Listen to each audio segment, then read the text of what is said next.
This episode of the Freeman Report is brought to you by Patriot Shit Outfitters. www.patriotshit.com. Type in promo code TFMR2022 at checkout, get 10% off, and help the Freeman Report. We want to thank Patriot Shit Outfitters for sponsoring us, and we hope you guys visit them. They have a lot of good stuff, a lot of stuff that, you probably be buying anyway. So, help us, help them, and you can grow and expand in the face of tyranny. So thank you to Patriot Shit Outfitters. Gonna bring on Deeter, the famous, the one, the only, Jeremy Deeter. So I don't know how famous I am, but I'm definitely here. Yeah, it's been a long week. It's been a long news week. We're gonna let people kind of file in before we start digging in to the news. Yeah, I think that's a good idea. It's be it that it's Friday and there's a lot of competition right now for people's time and minds and attention. A lot of media happening still as we're going live. So yeah. So I appreciate those that have chosen to stick with the Freeman Report on this Friday evening. You can always catch our replays on Rumble as well as YouTube. I know that it's that YouTube sometimes gives people a hard time, so does Facebook. But if you go to the Freeman Report on Rumble, you will be able to subscribe there as well. Hi, Chastity. How you doing? Hey, Chad. Also, again, we want to let you know about Patriot Shit Outfitters. They're helping us out a lot. Help us, help them, and help them help us. Pretty much, it's a non-zero sub game there. We scratch each other's backs, help the Patriot movement grow, help build something that's going to sustain the truth, the real truth, and nothing but the truth. This is this is Patriot Pirate Radio, essentially. So we look forward to continuing to do this, and we hope that you guys help us to grow. Or something else I was going to. What up, Joe Axe, Patriot Apologist, hey honey, and Scrimshaw Rose? How are you? Glad to see everybody here tonight. Oh yeah, this is another thing that I want to mention before we get into the news. So, as the ticker says at the bottom, help us get to 1,000 subscribers. We are now at 602 or 603 subscribers. So if you guys can share us out, help us out. If we get to 1,000 subscribers, we get more privileges. We get more access to premium YouTube stuff, and it helps us monetize. So you guys, if you can, go to www.youtube.com/thefreemenreport. So with that, let's get into the first article. Actually, before we even do that, let's get into Freedom Across America. We were asked specifically by a lady named Debbie to share this event out. So I just want to give you guys a look at the Freedom Across America page. Go to Freedom Across America on Facebook, get a hold of Debbie Demir, and she'll give you the details. I believe it's February 6th. They're going to be doing some kind of event in Tennessee, Georgia, and the Florida Everglades. So I'm assuming that's a boat thing or a trucker thing or maybe both. Get the details from her. Stop at that page. Show them some love. Yeah. I mean, it's really encouraging to see so many people getting so active. Yeah. Jeremy and I, right before the broadcast, were actually talking about how many victories, how much winning we're doing on every single front, from the liberal, crap holes collapsing to CNN collapsing to BLM collapsing to Joe Rogan winning against, the cancel mob.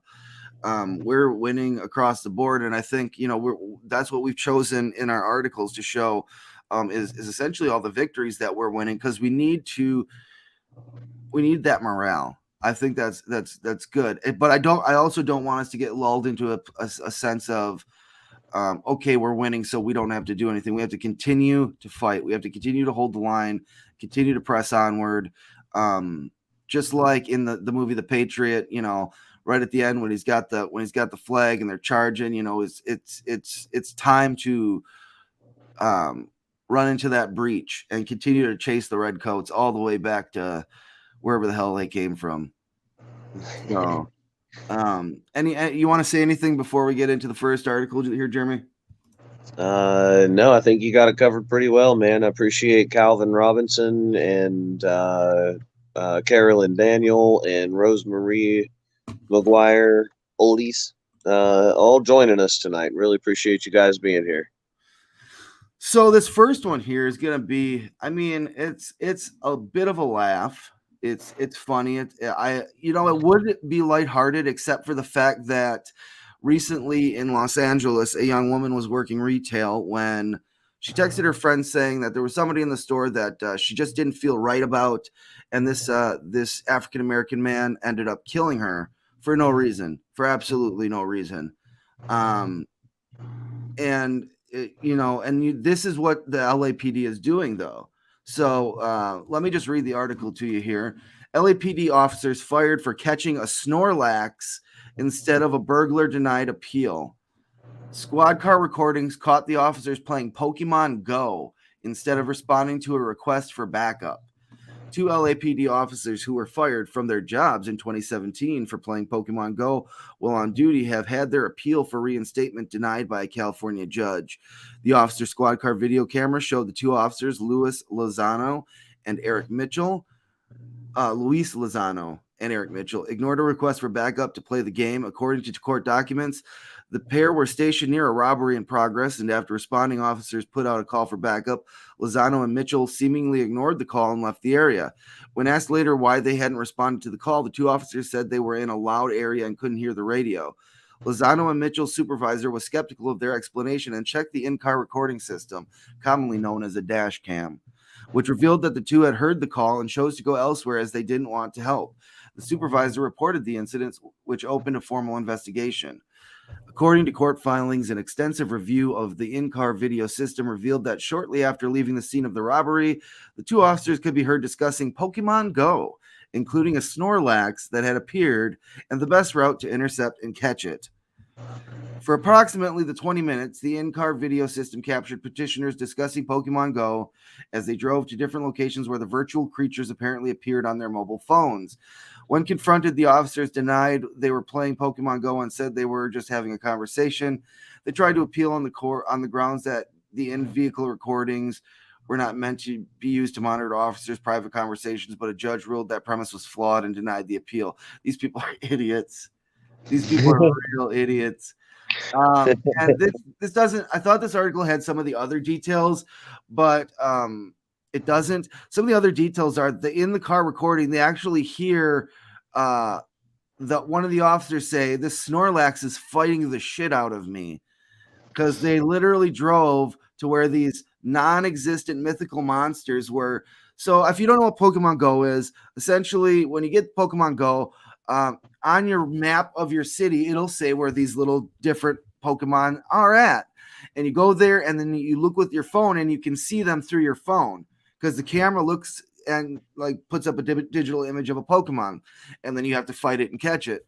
So these police officers were literally doing this on the job, and they were bragging about how they couldn't wait to get back to the station and show the guys. So essentially, this is something that not just these 2 were doing, but it was stuff that the whole LAPD was doing.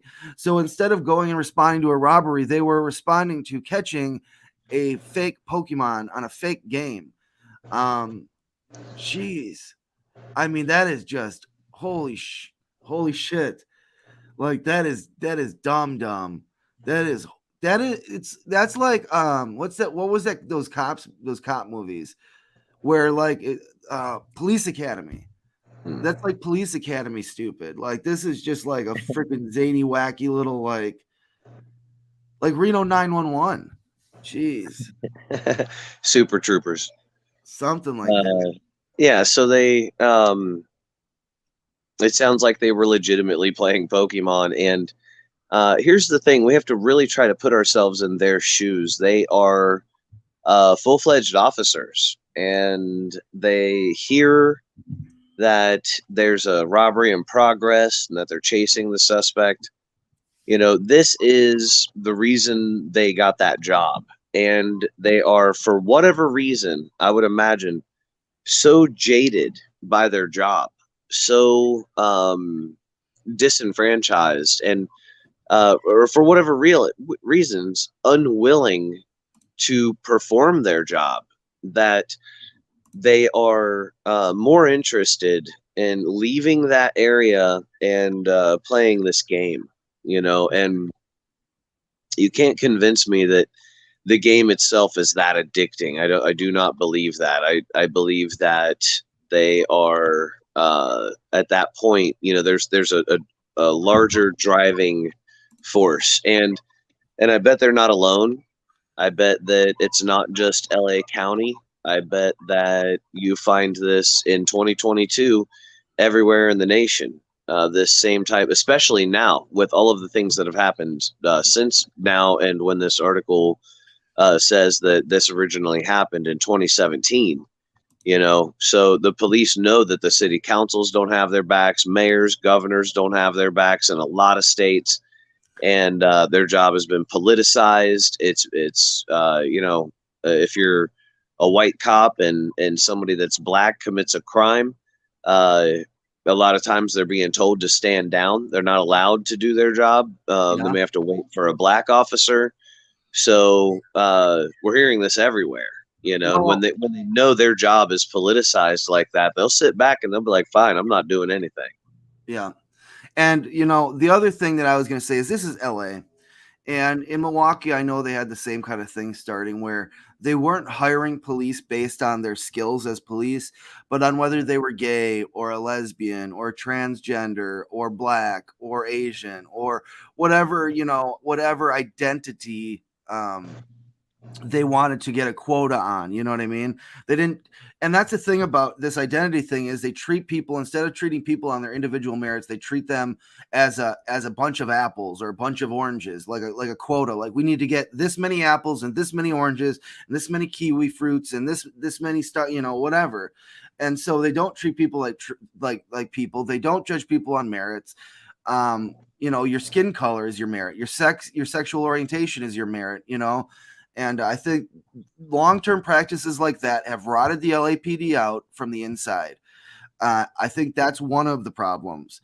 I think the second problem is what you mentioned, which is they're scared to do their jobs. They know if they do their jobs that they're going to be looked at as, bum, just, every pig's bums, bacon, whatever, donut eaters, whatever you want to say, because look at liberal, LA. And imagine them going out and trying to actually arrest somebody. And then the lookers on, even the liberal, the liberal people that are bitching now that, oh, people are just robbing stores and people are, doing home invasions and stuff like that. They would have been the first ones to point at the cop and be like, oh, you shouldn't be doing that. And so they've laxed their laws so much that it's just ridiculous. So I think the hiring practices, the woke hiring practices, and the inability to actually be cops, those are two things that have rotted the LAPD from the inside out. And this is just an example of liberal politics run amok. This is what they want, and it's aimed like that because once they destroy things so bad, then they can rebuild them in a different image, and that's an authoritarian image. And we saw that with Mr. American Psycho. What's their governor's name? The guy who looks like American Psycho. Gavin Yeah. Newsom. Gavin Newsom. He showed that he was willing to keep people locked down until they literally had to force him to let them out, and they're still, California is just swirling into a pit of despair. It's going to look like North Korea sooner than later. So, I mean, I think you're on the right path. And I think that this is just a sign that, especially when people look at it viewed in comparison to other places that don't implement these policies, they see a direct correlation to liberal politics and living in squalor and just, complete collapse. And that's good, because people have to recognize, if you do these certain things, your society will collapse. If you remove men from the family, if you do this, if you do that, these things are going to lead you to a bad place that nobody wants to be. Yeah. Um, and that's another thing Dwayne brought up, is the sheriff departments. It's like, in a lot of these liberal areas, the sheriff departments have been so neutered by um, referendums and stuff, by county boards, and they just completely, if they can, they completely, defang the sheriffs and give all the power to the police departments that are directly controlled by the mayor, or the police departments that are directly controlled by the governor, rather than anything that would be answerable to the people.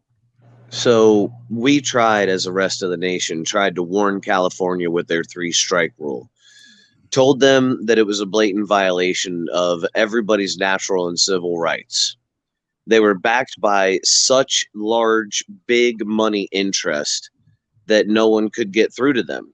So they went on with their random weapon search. So now they can pull anybody over at any time for no reason, search you and your vehicle for weapons, and it doesn't matter if they find 10 pounds of cocaine, right? Yeah. They have to take it, and they'll throw it away, which makes LAPD even more ripe for corruption, because then it's an honor system basically for them to report that. But as long as they don't find weapons, anything else they find that's contraband, they'll take. And we warned them then. We warned them numerous times, and now what we're seeing is where you can go into a Walgreens and you're allowed to just walk in with a shopping cart, fill it up, and then walk out, not pay for anything. And this is all of these things that they've done are meant to destroy. And we're seeing them do that. We're seeing them do exactly that, where there are parts of California that are just uninhabitable.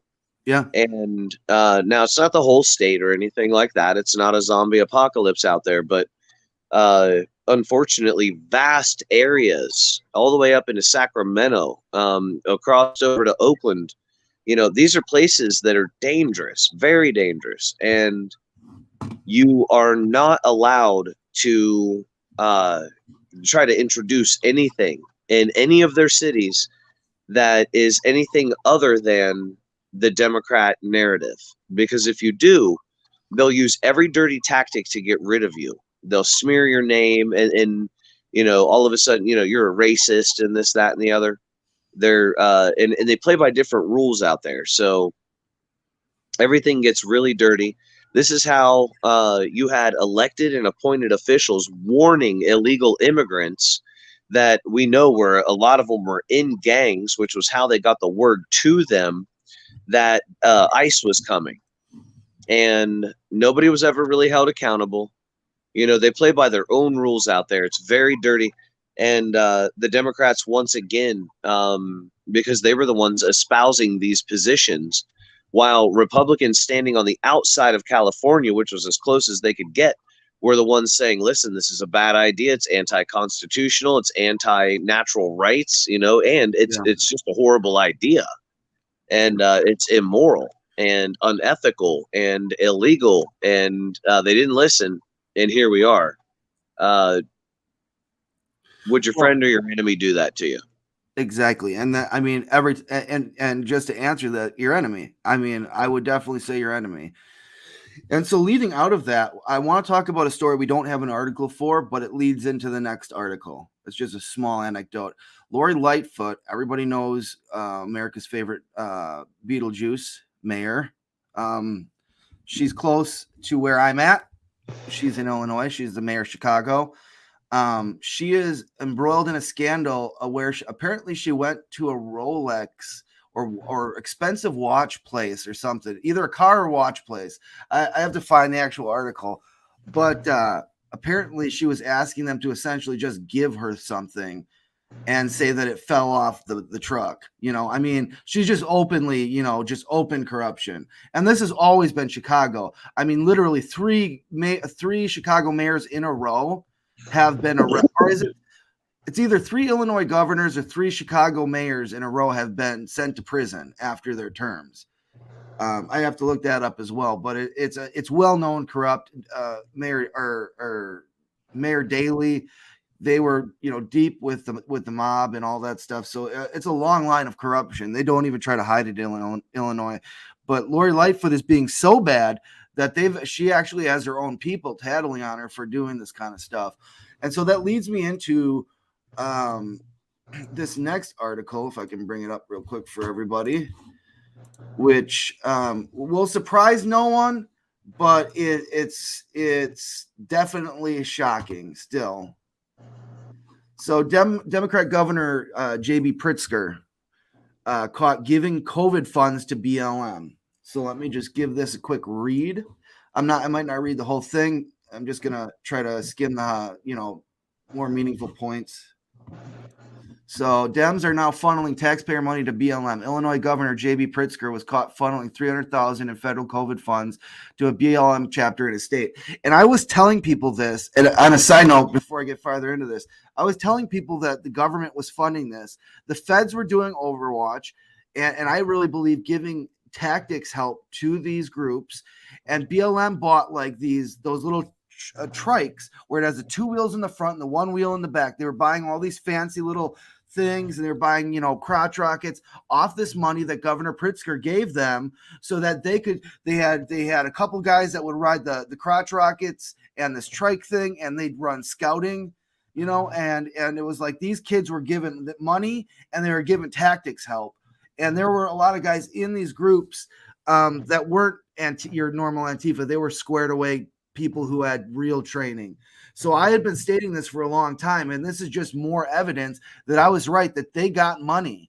They got real money, and essentially were funding an army, and the cops were standing down and allowing them to insurrect.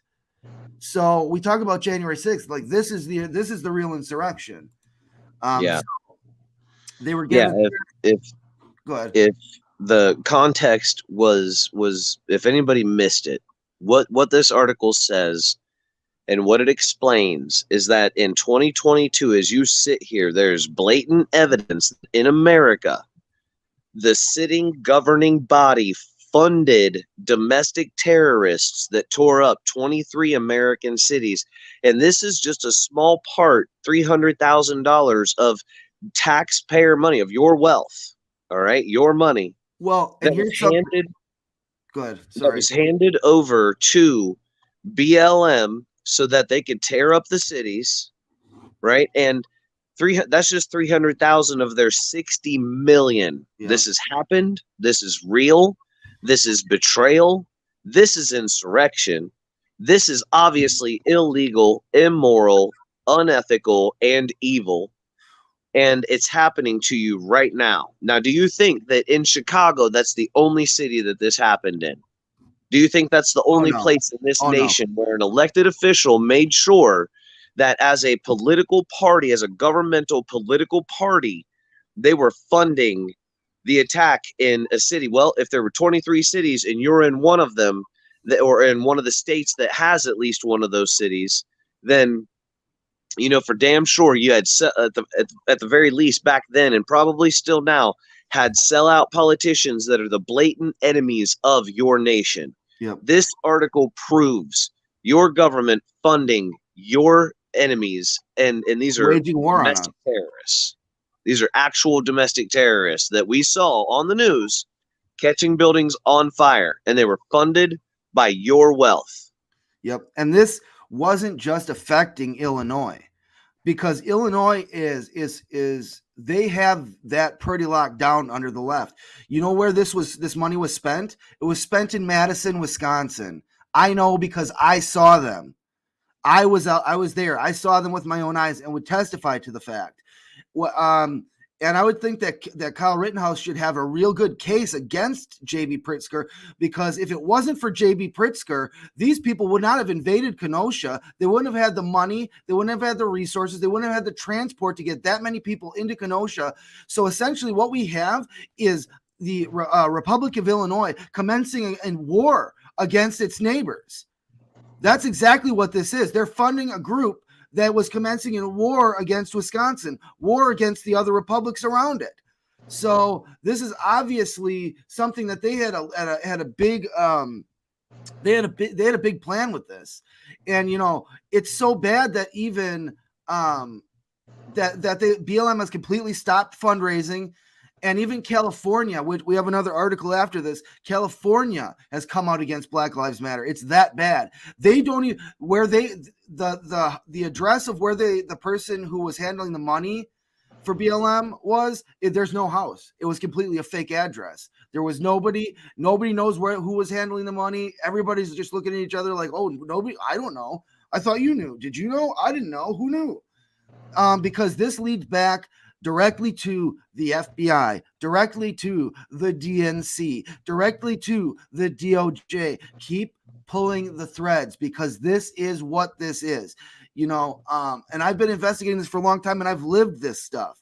I was in these riots trying to protect people's property because my house was just blocks away from burning and looting, so I had to protect my own apartment from getting burnt down by these people. So I want to definitely know who's all involved, and everybody needs to be held accountable. And I guarantee you it goes from the riots to the Michigan thing, all the way to January 6th, all the way to the feds, all the way to the DNC, all the way to the top of the tippy top. This was not like just by chance, thing. This was a strategic thing. Let me just get through the rest of the article here. So this chapter was run by sorry about that. Illinois Governor J.B. Pritzker was caught funneling $300,000 in federal COVID funds to a BLM chapter in his state. They were given through created grants.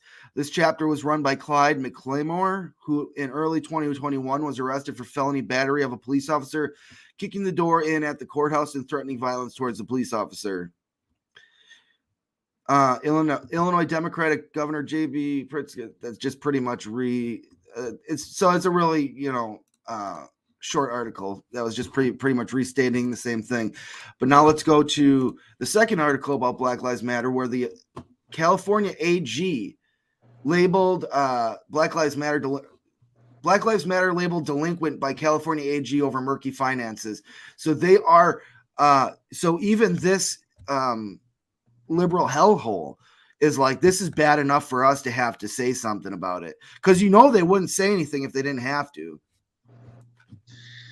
This was a setup, in my opinion, from the very beginning. It didn't matter if they accrued 60 million or 600 million, which we'll probably find out is closer to the actual number in the end, if there is any justice. This was a setup, and as soon as the Black Lives Matter movement was no longer useful, or was no longer trendy, or was no longer effective for them, they were going to throw it under the bus. So to the leaders of BLM that have retired and since moved to neighborhoods that are that have a prior percentage before they're moving in, on an average of something like 0.6 or 0.06 percentage Black population, meaning these are white neighborhoods. So they used all of that wealth that people gave to them to make sure that the Black Lives Matter agenda was furthered, and they bought numerous homes in predominantly white neighborhoods. Yeah, not kidding. And so now they've retired. They've since parted with BLM. But I believe this was a setup from the very beginning. Let's all be openly racist. We'll make sure it's government sponsored and media protected and endorsed, and you guys can just go ahead. But they didn't realize, they were just tools, and they're all going to probably go to prison. Yeah. And the thing is, this is a test. These are all connected victories. We are getting many victories, and we are watching the collapse of the establishment inside the United States, but that makes them more dangerous than ever. So we cannot let up. We need to continue charging forward because these people are more dangerous now than they've ever been, because they know they've been caught. They know things are coming down, and it's not going to get it's not going to be pretty. These people are definitely going to probably lash out, I would say. And it really shows to the point that we're making here that the liberal establishment is collapsing. If we can go to our next article, because I mean the big point about this particular one here was just that the California AG actually had to say something, because we know how they work. If they don't have to say anything about their people, about their side, they will not say it. So let's go on to the collapse. And I wish we could get a little drum roll here. But the collapse of CNN is upon us, folks. Let's gaze in all of its glory. The destruction of the Commie News Network, the Conning News Network, whatever you want to call them. Clinton Network. There's a bunch out there. So I'm going to read this entire, as much as this article as we can, because this is one of the best articles I've seen on this particular topic. So bear with me here, and then afterwards we will pick it apart. So inside the explosive meeting with CNN stars angry over Jeff Zucker's resignation, Jake Tapper called Chris Cuomo a terrorist. Jim Acosta said network would now become Fox News Light, and Caitlin Collins unleashed fury on Warner Media CEO. CNN's top talents are slamming Warner Media CEO Jason Kilar over the sudden ousting of network president Jeff Zucker, who resigned Wednesday. Leaked audio from a company meeting reveals that anchor Jake Tapper accused Kilar of furthering the appearance that Zucker was forced out by Chris Cuomo. Tapper alleged it could be perceived that Zucker lost his job by refusing to pay terrorist Cuomo the $18 million remaining on his contract. White House correspondent Caitlin Collins echoed the claim, saying Zucker's resignation was part of the scorned Cuomo's wrath. And we've said this. We said they'd start turning on each other as soon as, like rats on a sinking ship, as soon as things got hot and they actually had to face consequences. We knew that they were going to start turning on each other, and just as predicted. So Jim Acosta also weighed in, alleging the network's core content and values will likely evolve in a wake of Zucker's resignation. Kilar declined to answer specifics about Zucker's resignation, but applauded the former president's news and business sense. The CEO also said he was focused on company values over business concerns. CNN's top talent slammed the top boss. Let's skim over this to see. There's one really good quote in here that I wanted to get. And it's from Jim Acosta, and it says this. It says, if we had not had Jeff Zucker during the Trump administration, we probably would have been taken out. He said we would have something like Fox News Light on CNN right now. No offense. Zucker stepped down from the company Wednesday after admitting he was wrong not to have told the company about his relationship with Golist. The pair worked together for 20 years and claimed the relationship turned romantic during the pandemic. It has since emerged that Cuomo, who was fired, there was some other stuff that I wanted to bring to light. Well, essentially what's happening with CNN is this. They are owned by a company, I think, called Discovery or something like that. Or Warner Media was bought out by them. Or there was a merger. And essentially the guy who owns it now is a big Trump Republican. And so he's trying to turn CNN into like Fox, daytime. And essentially this is causing the Democrats to freak out and call CNN and call Warner Media and say, this is crazy. We need CNN in order to have our January 6th trials. And I think that was the big point that I wanted to make, was that, the Democrats are freaking out because they no longer have their propaganda outlet. And so now they have nobody to push their January 6th lies. I mean, the only place you've seen anything about these lies is on their channels and their networks. And it's telling that the Democrats are freaking out so bad and actually calling Warner Media and calling this guy in Discovery, this guy that runs Discovery, and saying we need Jeff Zucker back. We need Jeff Zucker. It shows that he was a partisan hack. It shows that everything that CNN did was one-sided and biased, which we all knew. This is not any new information, but it also shows that they're in panic mode. Everything is collapsing. So what are your thoughts on that, Jeremy? What do you think about the collapse of CNN? Yeah, so the article really harkens to when Acosta says, thank God, that we had this president of the company, Zucker, when Trump was in office, because otherwise, we'd be canned. And the thing is right there, it's this admittance that should never be. It should never exist. And it is more proof to all of us that this is a company that can be easily controlled by a political party. And in this case, it's been the Democrat Party. And then if this guy gets it over, now it'll be, possibly the Republican Party. And that's not media. That's political. That's political media, but that's not media. That's not open, honest media that we need to look over all three branches of our government and to be able to scrutinize all of them equally. That's not good. And so I would say that first, that admittance is that right there should be enough to disqualify them from ever propagating any information ever again, period. I agree.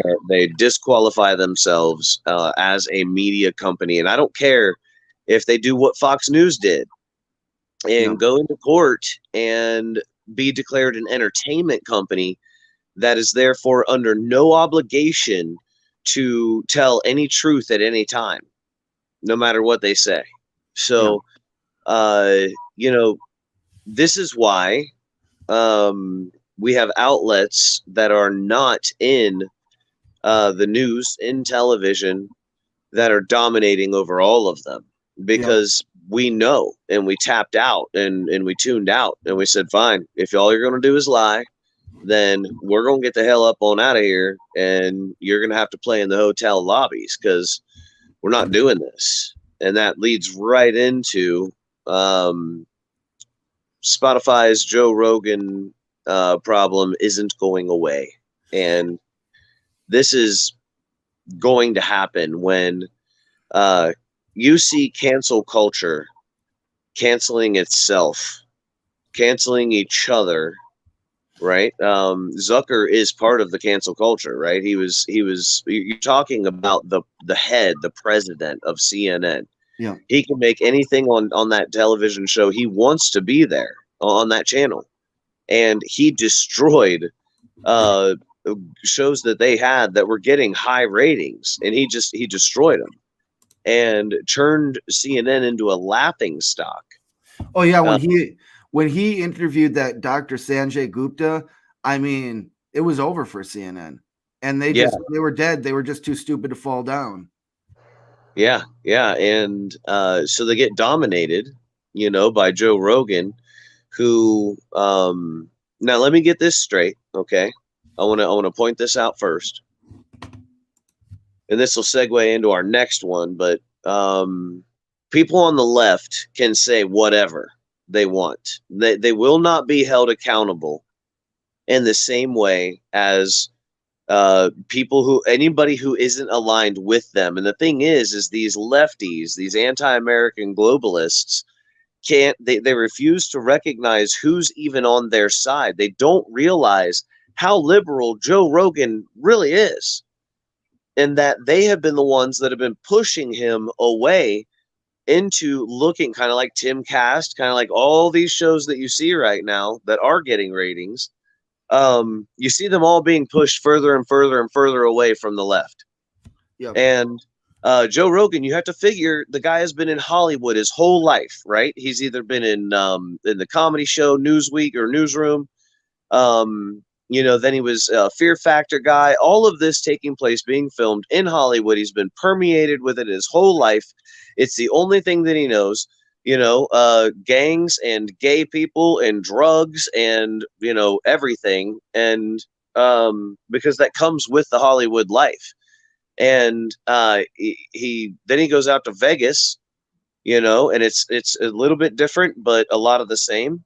And he's in a very fast lifestyle. He's very West Coast, and then he does this show after he has all of this fame, and all he's done is ask questions and then given his honest opinions. Yeah. When that's all that's happened, right? He's not claimed to be anything other than a guy who just wants to interview people and ask questions and have a good time And have a long form conversation. And I think that's why shows like this. when he does that. Think about that. All it is just a tiny mouse of truth once again. And because they cannot have that, let alone like somebody with his ratings, 11 million on each video, there's no way they can allow him, who is just decimating all media, to be able to go out and have normal conversations. And if you saw him, if this was 1985, 1990, 1995, and we had this technology with a 1995 mindset, he could say whatever and nobody would care. Nobody would care. It wouldn't matter. No one would give a damn. Yeah, And there would be no harsh opinions on it. But now, only because everything is trying to be controlled by enemies that are globalists that call themselves Americans, only then do you see something like this. Go ahead, man. But so what I was going to say is the little truth that gets out on Joe Rogan's podcast, which there's truth that does get out. And I think he's done a good service to the truth. I don't think he's been the best proponent, but even that little bit is so appetizing to the American public. Their want and need for somebody who is for long form conversations that are open, that are honest, that are authentic. That's why places like the Freeman Report are here. That's why places like Joe Rogan are here, and getting the views and that's why YouTube has to make sure that they crush our views. They have to make sure that nobody can find the Freeman Report. They have to make sure that we have to jump through all these hoops because they cannot have the truth get out, because they know that if we get out, people are craving what we're saying, and that we're in line with what the people think, and we're the ones who are now making the narrative makers, not them.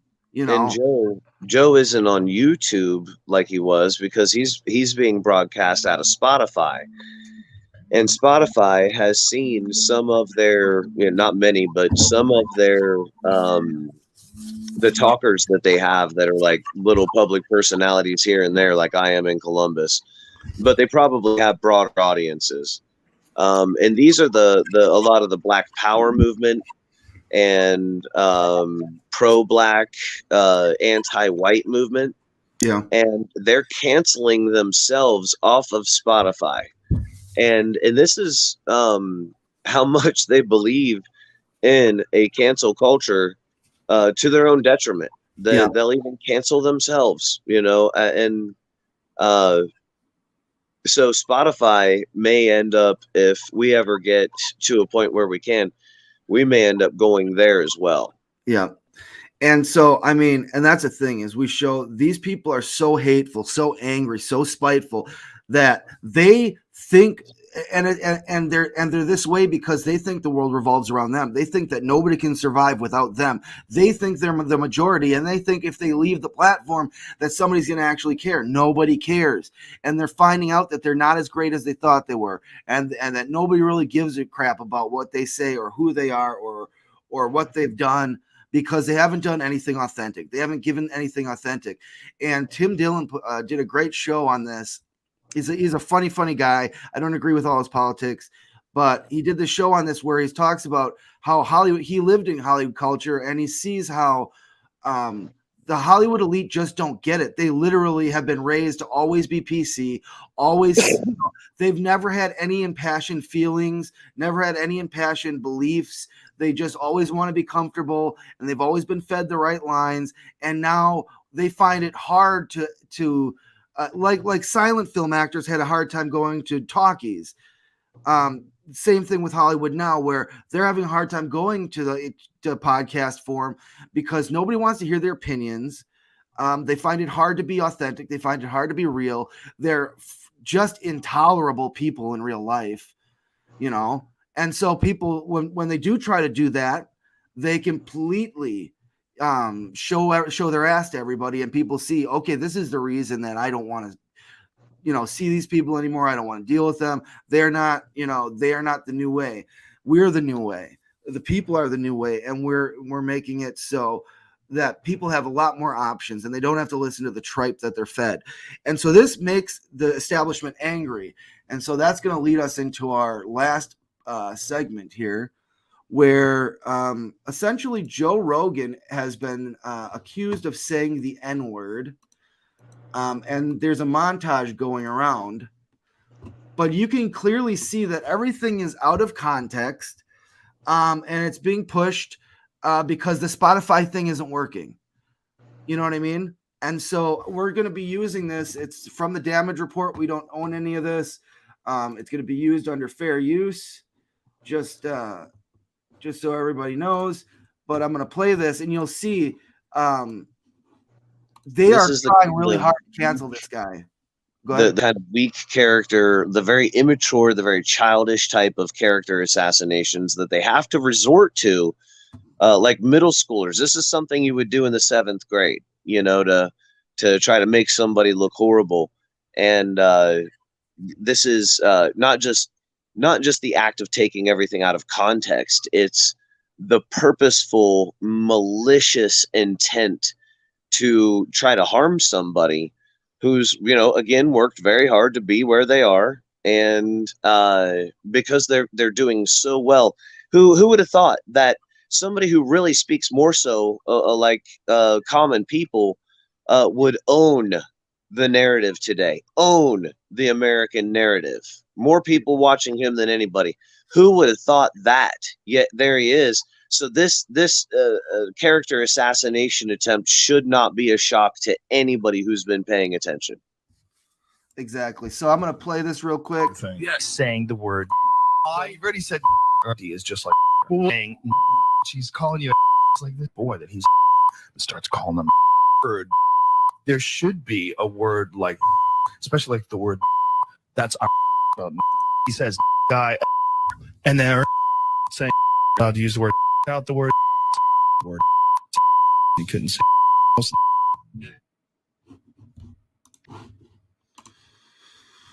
So there it is. And how many of those bleeps do you think were actually bleeped over a word other than the N-word? I would say probably 80%.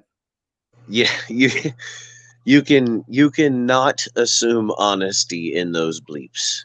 No. You just can't. Not especially from the people that it'll come from. Those types of people, those types of sources, they discredit themselves. And this is another problem, isn't it, with overplaying your hand, being on that side of things where you've exaggerated and over-exaggerated every single one of your claims, whether it was Juicy Smollett, whether it was, Hillary Clinton actually having good health, whether it was, Don Lemon, as old boy on Fox says, where that guy cannot speak without trying to make everything about white supremacy, him and AOC, and everybody looks at that and says, listen, it wouldn't kill you to just report news. Not everything has to be for somebody's agenda. You don't have to sow the seeds of hate every single time you open your mouth.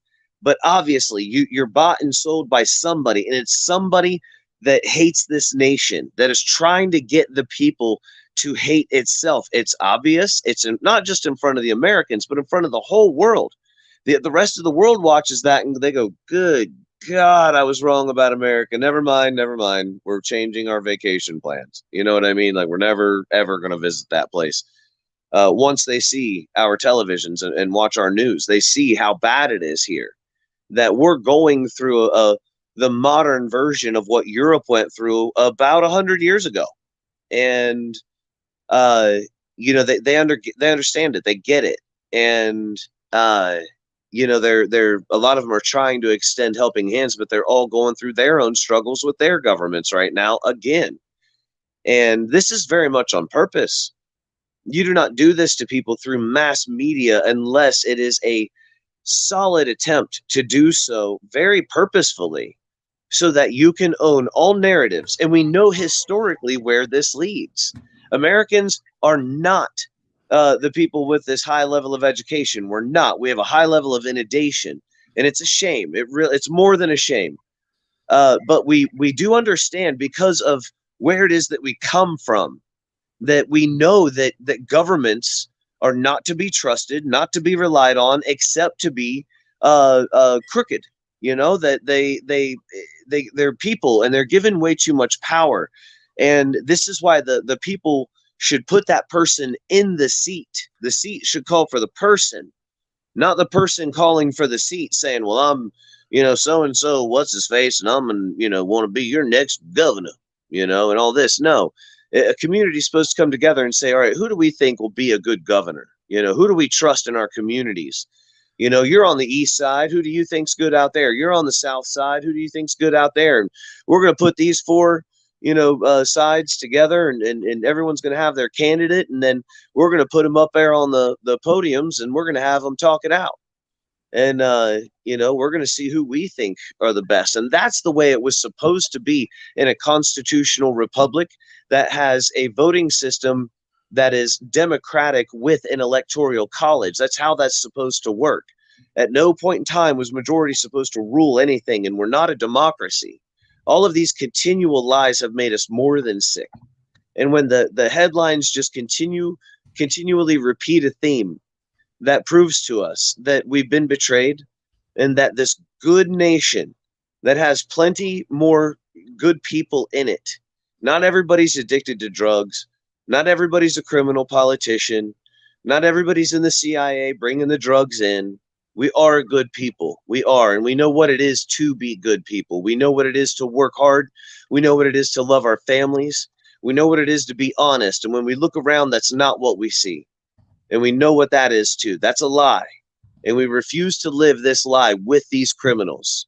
That's the recognition that when I see these articles, I hope other people see this and feel the same way, that it's a constant reiteration and a constant reminder of what we're not, and the things that we'll never be, and the people that we could never be, as well as the people that we obviously are going to have to fight and stand against in numerous different ways. And since we've been given that recognition for a decade now look at what's happened.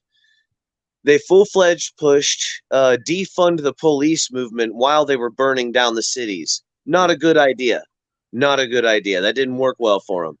They have no, and they have all of this anti-white, anti-America, anti-patriotic BS that they're spewing at every single turn. Well, they lost their NFL ratings. They lost their MLB ratings. They lost their NBA ratings. They found out that people don't want to buy tickets either. That they ended up dropping ticket prices almost immediately when they realized that there was nobody there to watch the games. And next thing you know, they see that they're suffering everywhere. BuzzFeed, which is synonymous with liberalism, regardless of the articles they've come out with, is now tanking out financially. And they're one of many businesses who were spewing the rhetoric of everyone who calls themselves a constitutionalist is a white supremacist, and Rashid Tlaib is right.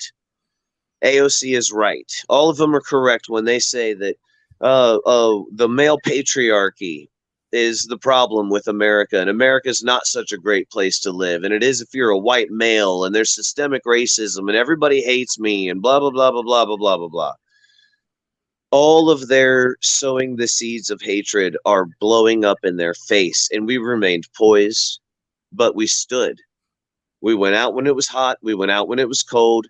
And we fought against their narrative with microphones, with bullhorns, with signs, with conversations, and then sometimes having to stand up to Antifers and BLMers, and we've been standing and we've been fighting, and now we're seeing the fruits of our labors, ladies and gentlemen. And I hope that you guys can see it too, that These people are canceling themselves. What a shocker. No one saw that coming, except for maybe us, where we did say that they were going to eat themselves.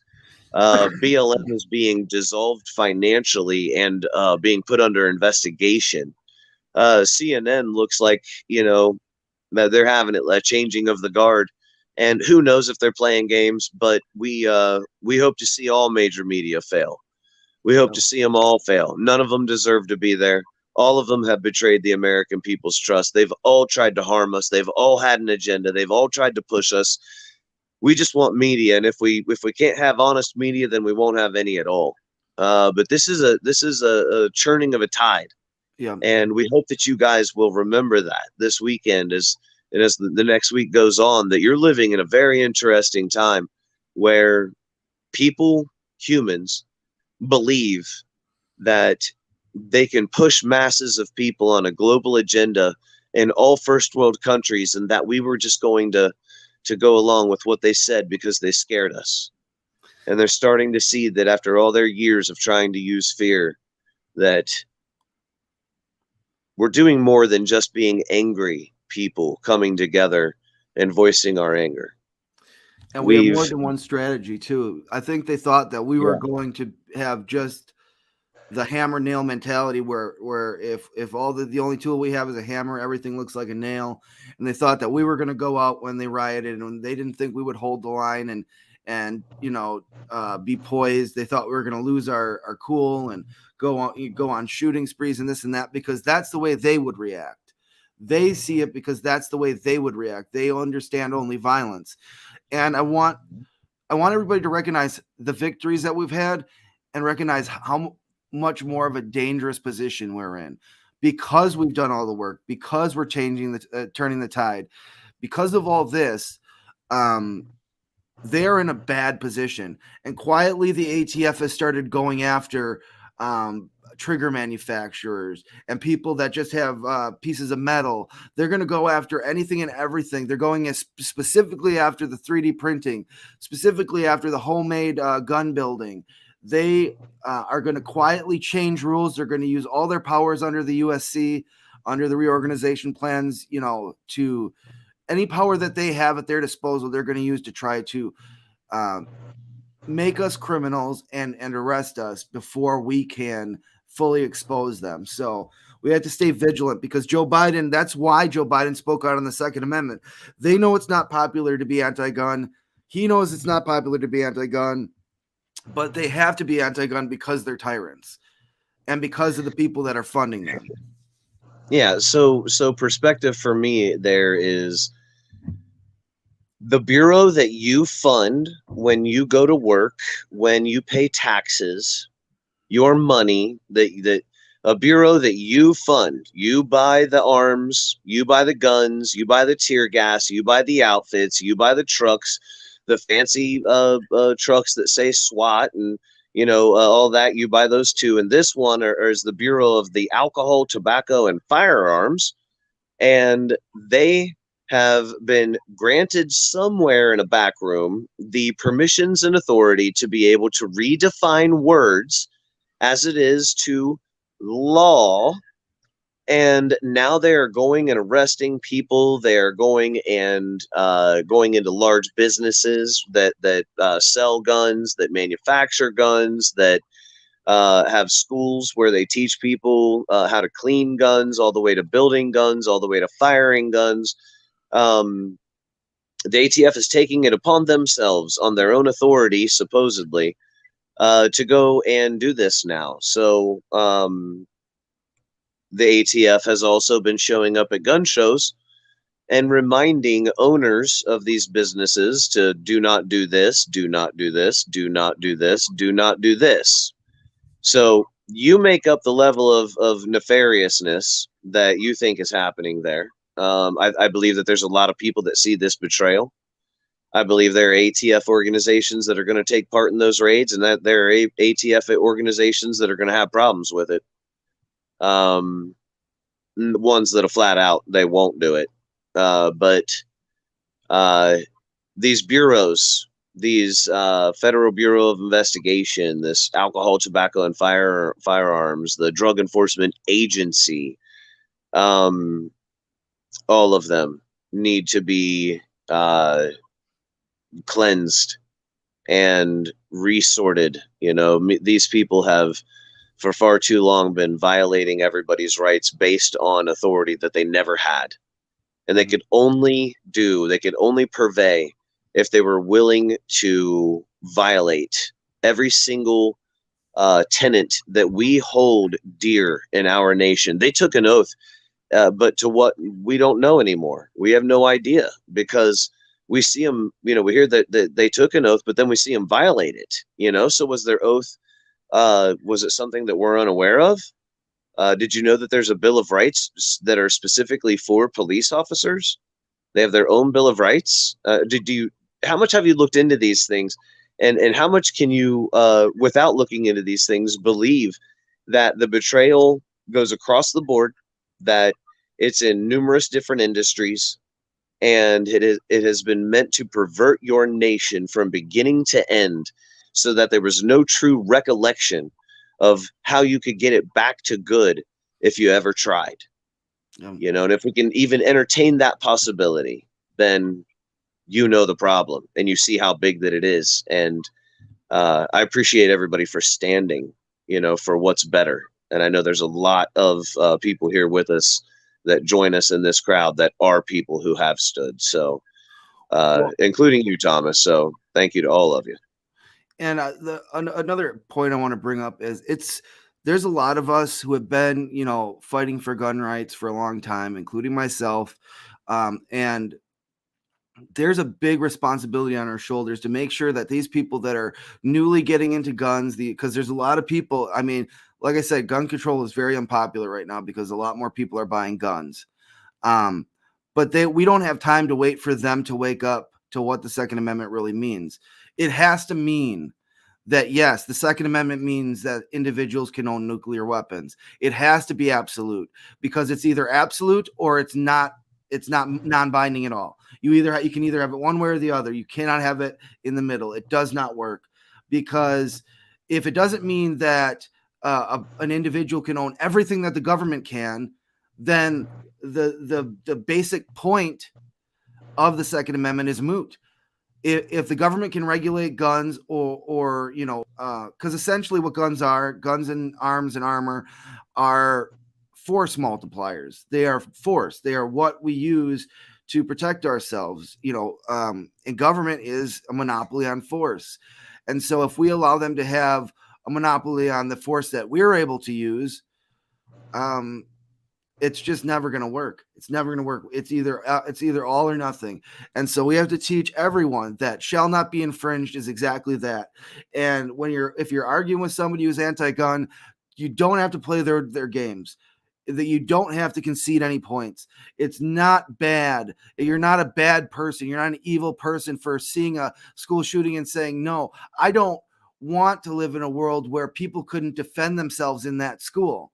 Again, or in those other gun-free zones. The criminals aren't looking at the gun-free zone signs and saying, oh, well, I guess I'm not going to go there because it's a gun-free zone. No, they're saying that's a soft target. So you have no obligation morally, principally, in any way to give up any ground on that. You are not a bad person for saying the Second Amendment is absolute, and I want a world where I don't have to be a victim. I can defend myself. I can have guns and any gun that I want and whatever I need to protect myself from the government infringing over my rights. It is my right to own any firearm I want. It has to be absolute, and we're not bad people for arguing it in such a way. And it's good to take, and a lot of people say that's reductive. Well, sometimes it is good to be reductive, because if we don't have a way to reduce everything down to a common understanding of our rights, we will lose them. If everybody has a different understanding of our rights, we will lose them.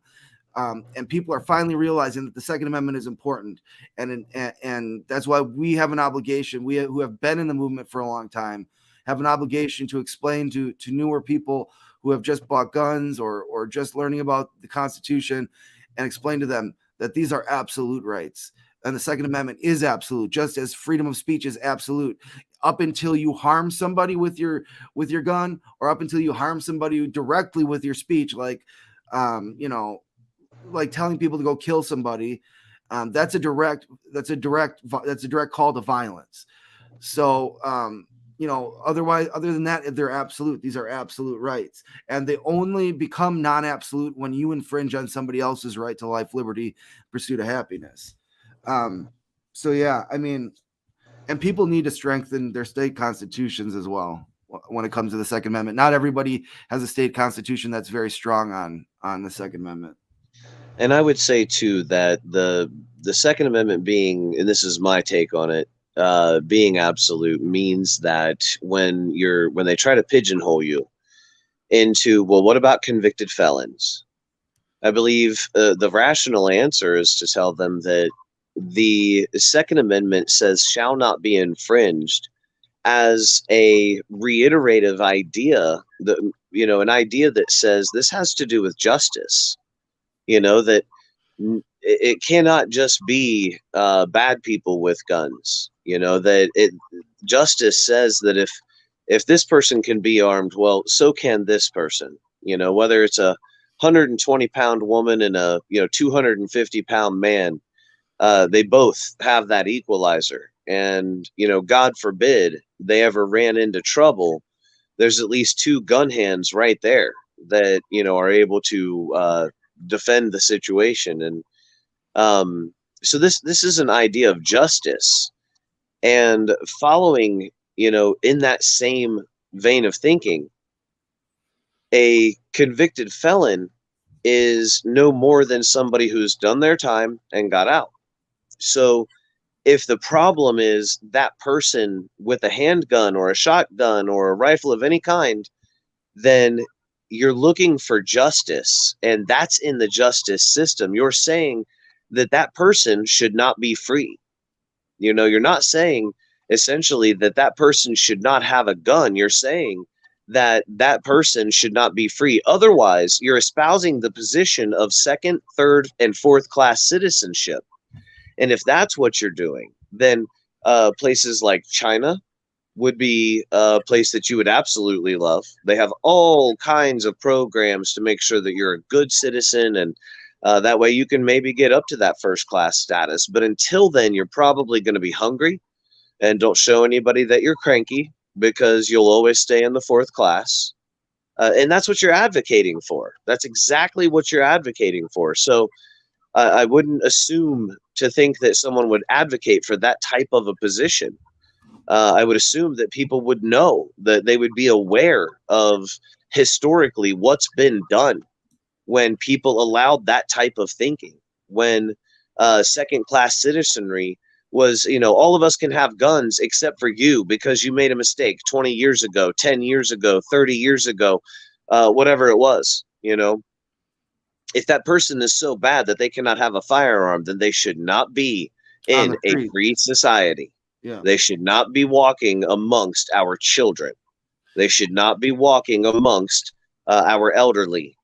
They shouldn't have access to a free society if they should not have access to a firearm. And that's a fair argument. That's a fair discussion to have. That why would you want somebody in your society that is unable to do that on account of something that you think is so egregious that they shouldn't have it? That they're so dangerous is what you're saying. They're so volatile. They're so violent that they shouldn't have a firearm is what you're saying. And if that's the case, and they shouldn't be on the streets. Exactly. Yeah. Why would you want them around your children? Why would you want them around yourself? So this is a problem of the justice system. Yeah. And it's always confused for the Second Amendment. It really shouldn't. It's a shame. Brady Bill was a big part of that erosion, but we could get that back to good. We absolutely can. Exactly. I think, and Tracy brings up a good point. If you've been adjudicated addicted to a substance, say you got in trouble for, a DUI or something, you had multiple drugs in your system and they offered you a deal, and you go to rehab or something and they whatever, but you still can't own guns then. And they have these really manipulative and really very devious ways of removing our rights. You should never be barred from the use of your firearms if you are able to be free. But they start using terms like violent felon, addict, mentally unwell. And the thing is, how are these things decided? The government gets to decide who's mentally well and unwell and who gets to own firearms. This is where it comes to, it has to be absolute, or it's not absolute, or it's not worth anything at all. That's right. So a violent felon with a firearm charge is somebody that saw a robbery happening outside, fired the gun in the air to scare the person away, and it started off because they didn't have a license. It wasn't their firearm. It was their brother's. Yeah. And it was sitting there, and there were people out on the street robbing his brother and robbing his car. And so he shot into the air. The people ran away. The cops came. He gets arrested. He gets a felony conviction and can no longer carry a firearm. Now, another case of this that is even worse is if you're on an indictment where there's drugs and money laundering and all of this, if at any time anybody did anything with a firearm that was illegal and there's a big amount of money, that can actually make it violent. And then everybody on the indictment, whether they saw a firearm, whether they had anything to do with a firearm, they're all violent felons now with a firearm. So that's how the law is right now. And how many quote unquote violent felons have been created out of a person in a bad situation taking a plea deal? And so they take this plea deal to plead guilty, and now they're a violent felon, but maybe their crime wasn't really that violent. So we're putting the judges in this position to decide who can have guns and who can't. If you're safe enough to be on the street, to be let loose, then let them loose and let them have their Second Amendment. If you're somebody who's committed a crime so heinous that you cannot be trusted with a gun anymore, then maybe you should not be trusted in this society anymore. And that's a different conversation about the death penalty and giving the state the ability to commit murder, essentially, but justified murder or homicide. I'm all about, and maybe this is because I'm vindictive, but I am all about people just rotting. You know what I mean? Like, I hope you live forever, dude. I hope you live to be 120. Yeah, and that's the other thing of the coin is, or, if we don't give the state the ability to have this death penalty, then maybe instead we say there's certain crimes where we will never let you out. You will never be let back into society because you have done something so horrendous. But we have to really figure out what that is. Well, like if you do a bunch of murdering people, no, you can never, ever get out. Ever, period. If you're harming kids, you can never come out. You can never, ever, that's never going to be a thing that you're ever going to stop doing. You do that. And so you got to stay there where you cannot do that. And, you know what I mean? Like crazy, heinous stuff, man. You disqualified yourself from society, dude. Yeah. You just can't be doing that. And that's the funny thing is when you listen to authoritarians, on one side they're saying we need to rehabilitate the criminal. We need to have sympathy for the criminal. On the other side, they say illegal a violent felon in possession of a legal firearm. So when it suits them, they will villainize. When it does not suit them, they will not villainize. And then we'll call anybody who villainizes a person who's hateful or a bigot or this or that. And that's how it works. They use words in order to confuse us on our understanding of what our rights are, because they understand that our rights only have political legitimacy if we have a common understanding of them and say this is what it means no matter what. And without those understandings, the court also cannot properly judge anything, because essentially we're letting partisans on the court who have no interest in what the law actually says or actually means, but are just there to literally legislate from the bench, literally change the meaning of words. And now we're even letting agencies within the executive branch do that. So essentially we have agencies in the executive branch that can be that are the executors of the law, the creators of the law, because essentially they can change definitions and change the whole meaning. So they've taken up the judiciary, the legislative, and the executive branch all amongst these agencies. This is not, there's so much that has to be worked on, but definitely one of my big things is we cannot lose the ground that we've gained. The ATF's actions as of late only highlight a couple of things. One, that we need to focus on states' rights. Two, that state nullification is absolutely needed. Three, that two-way sanctuary status for states is needed. The nullification of the GCA and NFA both need to happen immediately on a state level, and revoke the jurisdiction of the DOJ, because we cannot trust them. This is a belligerent, and these are just the least of the things that I would consider doing immediately. But these are the things that are going to protect citizens. We can't have the ATF running in willy-nilly and molesting citizens for their Second Amendment rights because they drew a lightning link on a piece of metal card. Yeah, government's primary job is to keep us safe, and they failed. They have failed from that. They have failed in the sense of Chinese technocrats that are able to hack into our system and then hack our personal information, or use TikTok, or we just volunteer it. All the way to our streets, where they can't stop our own CIA from drugging our own people, who then get behind the wheel the wrong way on freeways, or they pass out when they're on a city street. They're not keeping us safe in many ways, whether it's the violence on the streets or whatever it is. And that's a fundamental, right there. So then that impedes our ability to even think about a pursuit of happiness. Yeah. We're thinking about our pursuit to the grocery store, and trying to deal with all of that. So, this is a failed government. This is a belligerent government. This is a feckless government. This is an incompetent, inept, criminal, globalist enterprise. And that is why we're seeing what we're seeing. And we have to state it. And I was pleasantly surprised that Timcast reiterated what we've been saying for a long time, especially Jeremy, is that we have a war being waged against the population by the government, by the technocrats, by the elites, by the globalists, by, the mainstream media pundits, which are now toppling. But we've been having a war, a real information war from 2016 onward. And, we've been watching our own people get tortured by our government. And it's about time that's recognized and stopped. Yeah, this is financial institutions being perverted to put us into a financial stranglehold that then keeps us in a stressed out state while we go to work, knowing that we're in a rat race that we can never really afford, let alone pursue a lot of the goals that we had that would be for ourselves, our children, the people around us, possibly our posterity. They rob us of the present and the future simultaneously. Yeah. No wonder we're sick of this. No wonder our narrative is winning. I can't wait to see where this goes. And I think you're right. It puts us in a dangerous position. So we may have to be more vigilant now than we ever have been.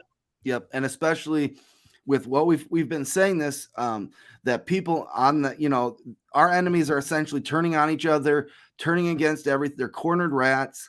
Yeah. And so we have to be vigilant. We have to stay vigilant. And with that, I want to kind of wrap this up. Everybody, I want to thank you for being here. It's been one of the better broadcasts. I really think we got to a lot of really good talking points. We had just enough of the of articles. I think it was one of our better broadcasts. We didn't get to talk about the truckers convoy, but honk honk, the honking. That's right. Free honk honk. Whatever. I know a lot of people have been coming up with these little meme things, but these guys are really taking it to the Canadian government, and they're actually getting some progress. And if the government wants to complain about people doing that, well, all they need to do is comply, because the honking will continue until freedom improves. And so we're going to be doing exactly that. We're going to be following their lead and just continuing to resist and continuing to push forward, because their narrative is breaking down, their system is breaking down, and it's because of the people. So I want to thank everybody for being here. Thank you, Jeremy, for being here. Wait. Sorry, man. I apologize. Everybody listen, we are about a month away from the Michigan trial, if you guys can believe that. We've been talking about this for months and months and months and months. I think we'll probably have a broadcast dedicated just to that, the fact that we're 1 month away.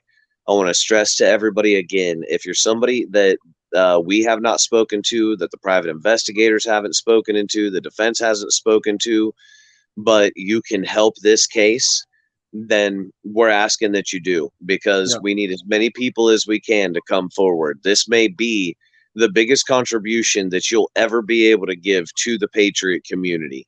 Yeah. And all of us talk about doing Patriot shit. We don't think about doing it in a courtroom, but you know, this is a big deal. This case is a huge deal for the nation.